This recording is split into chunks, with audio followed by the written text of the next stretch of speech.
Coba fitur dengarkan berita di News Plus aplikasi RCTI Plus.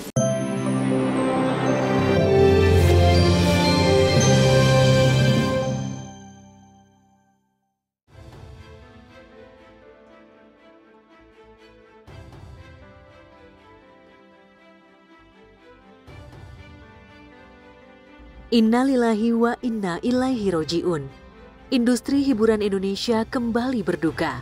Hari pertama di bulan Juli 2025, pedangdut legendaris Hamdan ATT atau yang akrab disapa Ayah Hamdan mengembuskan nafas terakhirnya. Bertahun-tahun berjuang melawan komplikasi penyakit akut yang membuat pembuluh darah di otaknya pecah. Perjuangan hidup mati Ayah Hamdan akhirnya berakhir pada pukul 12 siang kemarin. Tangis pilu pun pecah. Wajah-wajah nestapa terlihat di rumah duka di kawasan Keramat Jati, Jakarta Timur.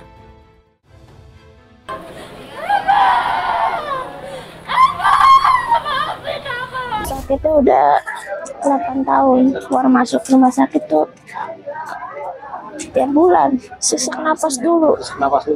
Dari kemarin ya, yang parah banget tadi menjelang dulu tuh makin berat napasnya. Bang Hamdan, kita sayang sama Bang Hamdan, tapi Allah lebih sayang. Sejak menderita stroke tahun 2017, kondisi kesehatan Ayah Hamdan terus memburuk. Penyakit itu kambuh lagi pada tahun 2021 yang disusul penyakit jantung, ginjal, dan infeksi paru-paru hingga tubuhnya kurus kering. Bahkan hingga detik-detik malaikat maut menjemputnya, Ayah Hamdan masih menjalani tindakan tracheostomi, prosedur bedah yang membantunya bernafas lewat lubang buatan di leher. Namun segala tindakan medis itu harus terhenti karena Tuhan lebih dulu memanggilnya. Bang Hamdan itu orangnya baik sekali. Bukan hanya sama saya aja ya, sama teman sesama artis, musisi itu sangat dekat. Kemudian orangnya suka silaturahmi. Karena kan terlalu banyak sih, semuanya nggak bisa dilupa sih. Cuma kan ya tuh tipikal yang terlihatnya cuek ya. Padahal sebenarnya perhatian banget sama anaknya.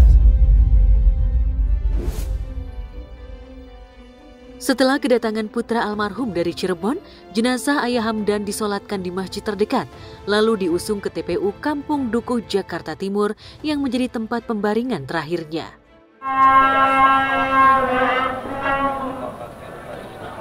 Untuk semua fans Abah,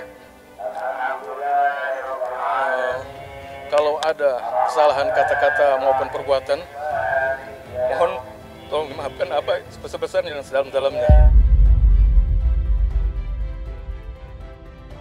Dilahirkan di Kepulauan Aru, Maluku pada 17 Januari 1946, Ayah Hamdan meretas karir sejak tahun 60-an. Bersama teman-temannya di masa SMA, pemilik nama asli Hamdan Atamimi ini membentuk grup band bergenre rock and roll bertajuk Quinta Bayangan sesuai dengan kiblat musiknya saat itu, The Shadow, grup musik asal Inggris yang diidolakannya. Sempat vakum karena sibuk kuliah pada awal tahun 70-an, Hamdan ATT comeback ke industri hiburan pada pertengahan tahun 70-an, namun berbelok ke genre musik dangdut. Siapa sangka hoki Hamdan ATT ada di musik dangdut. Lagu Termiskin di Dunia yang dirilis tahun 1980 menjadi hits besar.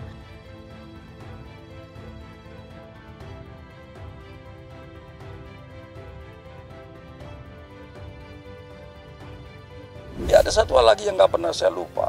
Saya tahu dia seorang pencipta lagu. Saya bilang sama dia, Hamdan, kamu jangan menjadi pencipta terus, kamu harus menjadi penyanyi. Nah, suara kamu punya karakter bagus. Itu saya support untuk dia. Saya beri semangat untuk dia. Akhirnya saya juga tunjuk produser rekam. Ini suara yang bagus.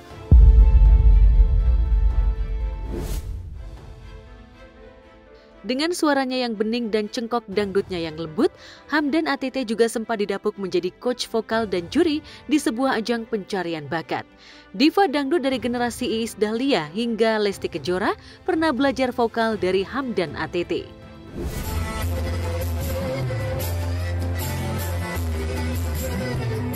Saya juga pengagum kamu. Kamu punya karakter yang mempertahankan suara kamu begitu bagus. sehingga banyak lagu-lagu yang sudah digemari.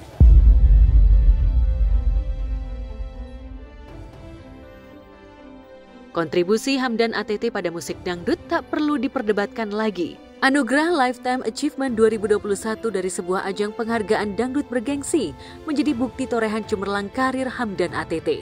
Tak heran, lagu yang menjadi signature Hamdan ATT di industri hiburan Indonesia, Termiskin di Dunia, di-cover oleh biduan kenamaan dari rekan seangkatan Hamdan seperti Emilia Contessa yang berpulang pada 25 Januari 2025 lalu, sampai biduan generasi Gen Z seperti Inyoman Paul dan selebgram Keanu Angelo.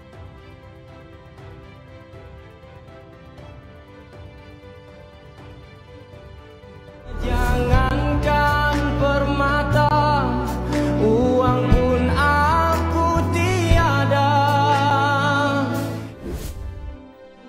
Dikenal lewat lagu dangdut Melo yang menceritakan penderitaan laki-laki dalam memperjuangkan cinta dan kehidupan di akhir hidupnya, Hamdan ATT harus mereguk pedihnya derita.